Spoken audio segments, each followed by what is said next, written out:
Nah, inna masultanuhu, sesungguhnya kekuatan setan itu ala ladina yatawallawnahu, kepada orang yang menjadikan dia sebagai pemimpin, membesar-besarkannya, menganggap hebat. Ya, jadi kalau misalnya Yahudi dianggap hebat, dukun dianggap hebat, ya, kemudian orang-orang dolim dianggap hebat, itu nanti hati kita jadi takut kepada mereka. Kita harus takut hanya kepada Allah saja, yang itu semua juga masalah kalau ditolong oleh Allah mah beres. Makanya tadi saya baca dalam sholat itu, sholat Toha, ada dua hal penting sebagai pesan ya dari bacaan tadi. Yang pertama, ma anzalna alaikal qur'ana litashqa, sesungguhnya kami tidak menurunkan Al-Quran kepadamu supaya kamu celaka, artinya supaya kamu bahagia. Itu satu. Yang kedua, Nabi Musa menghadapi Fir'aun, dia sendirian menghadapi raja yang paling berkuasa pada waktu itu beserta pengikutnya. Tapi Nabi Musa tidak menolak, hanya Nabi Musa minta tolong kepada Allah. Rabbi shrah li sadri, ya Allah lapangkanlah dadaku, wa yassir li amri, mudahkanlah urusanku, wahlul 'uqdatam min lisani, lepaskanlah ikatan di lidahku, yafqahu qawli, supaya mereka bisa mengerti perkataanku. Karena Nabi Musa ini cadel ya.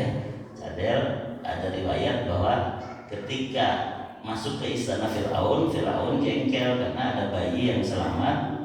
Tapi kata istrinya, yaitu Asia, udah ini jadi anak angkat kita aja, gak akan nanti akan mengganggu kamu gitu kan.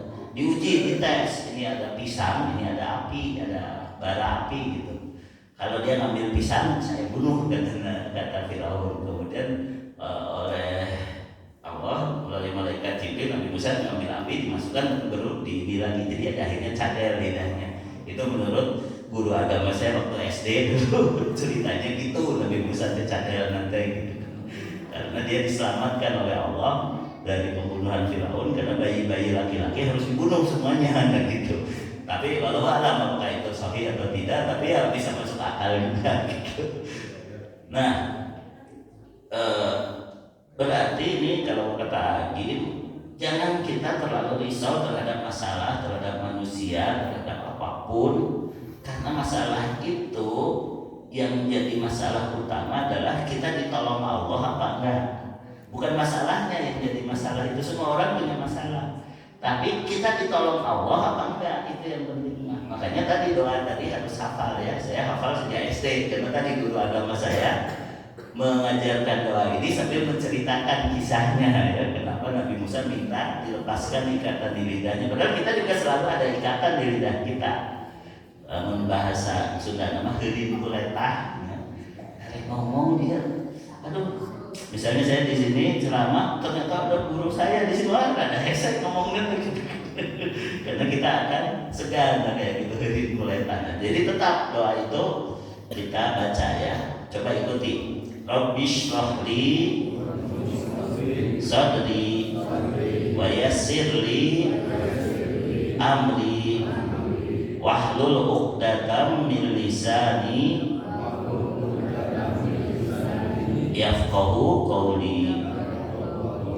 Ya, jadi nanti dicari aja ayat 20-an ke sana ya di Al-Qur'an.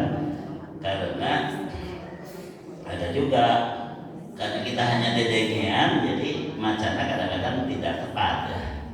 Dulu waktu SD juga saya mah hanya ngikutin aja tuh Rabbi shrah li sadri ya. Padahal ada Rabbi shrah li, bukan Rabbi shrah li, bukan gitu. Rabbi shrah li ya, sadri, bukan Rabbi shrah li, bukan gitu juga kan. Kalau bahasa Sunda kan pengen cepatnya aja gitu. Makanya baca dari ayatnya baru hafalkan Rabbi shrah li sadri. Kemarin di Masjid Nurul Iman di kompleks saya di Geraha Puspa, Ustadz saya mah nggak hafal doa-doa begitu, tapi saya merasakan manfaat Bismillah gitu kan. Begitu mau keluar rumah Bismillah, begitu naik mobil Bismillah, begitu cari parkiran Bismillah katanya gitu. Itu ternyata banyak manfaatnya. Baik Pak Joko, sudah namanya Pak Joko. Lebih baik lagi kalau Bapak bacanya benar. Gimana Pak? Bismillah, panjang lahnya dari orang Sunda dia kadang-kadang digampangkan, padahal itu penting gitu. Bukan Bismillah ya, tapi apa? Bismillah, lahnya itu lebih panjang. Kadang-kadang orang suka gampangkan gitu. Kemudian tadi Rabbi shrah li sadri gitu, padahal harus tepat ya. Rabbishrah li ya. Ya, baik ya, karena ini banyak permasalahan. Saya kembali dulu ke laptop. Bagaimana tauhid diterapkan dalam ibadah? Ibadah itu adalah taat kepada Allah dengan melaksanakan syariatnya yang dibawa oleh utusannya. Berarti kalau menyimpang dari utusan Allah sudah pasti itu bukan ibadah ya. Kemudian kalau taatnya bukan kepada Allah, itu juga bukan ibadah.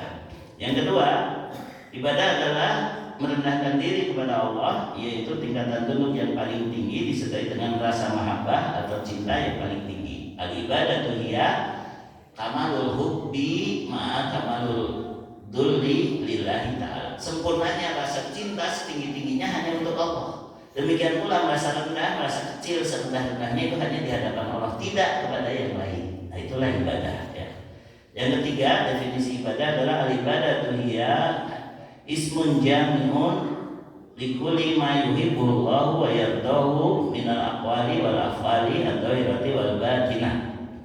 Ibadah adalah sebutan yang mencakup seluruh apa yang dicintai dan diridhai Allah, baik berupa ucapan maupun perbuatan yang lahir maupun batin ya.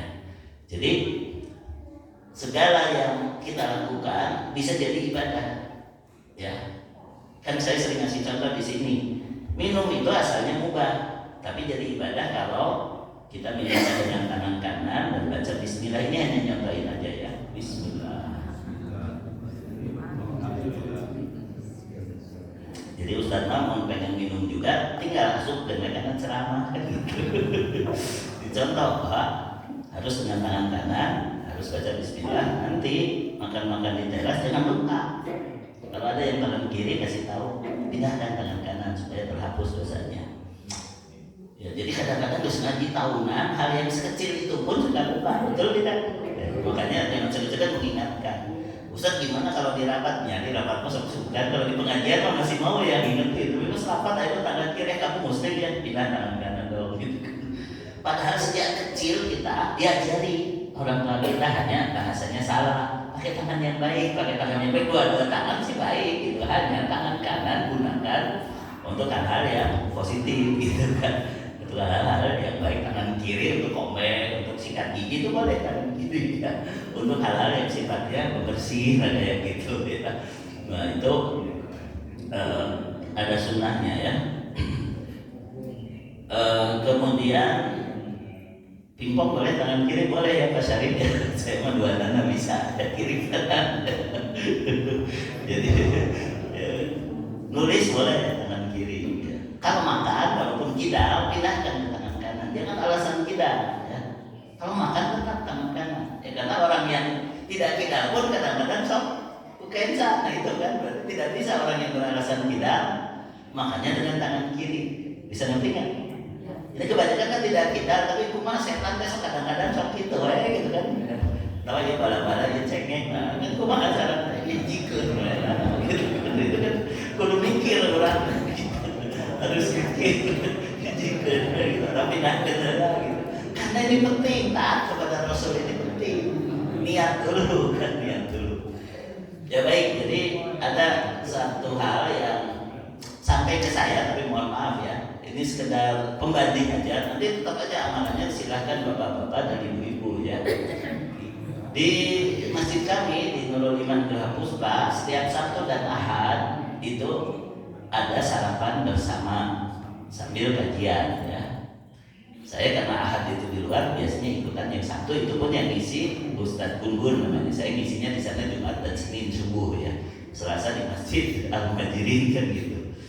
Nah, jadi setiap selesai kajian kita nunggu dulu waktu syuruk ya. Waktu syuruk itu waktu setelah terbit matahari, lalu 10 menit kemudian ada sholat syuruk ya. Di sini kan ada juga ya jadwal terbit jam 6, berarti kita sholat syuruknya jam 6:05 atau 6:10 ya.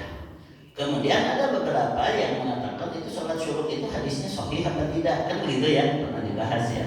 Sebenarnya pahala sholat syuruk yaitu siapa yang sholat subuh berjamaah di masjid, kemudian dia ingat kepada Allah atau berzikir sampai matahari terbit, lalu setelah hilang waktu terlarang dia melakukan sholat 2 rakaat, maka dia akan mendapat pahala seperti haji dan umrah. umroh secara sempurna. Hadisnya tidak sampai derajat sahih. Hanya Syekh Nasiruddin Al-Albani menyebutkan itu hadis riwayat Tirmidzi dan derajatnya hasan. Ya, hasan itu artinya boleh diamalkan, tidak sampai sahih tapi hasan. Kemudian kalaupun ada yang mendapati riwayat yang dhaif, mengapa ada hadis dhaif tetap diriwayatkan? Karena kalau hadis dhaif dikumpulkan, nanti dari keseluruhan bisa ketemu, oh ini ternyata tidak dhaif, ini maksudnya hasan, disebutnya hasan li ghairihi. Ya, jadi kalau mau belajar ilmu hadis itu ada 4 jenis hadis. Yang pertama hadis sahih, yang kedua hadis hasan, yang ketiga hadis dhaif, yang keempat hadis maudhu. Maudhu itu hadis palsu.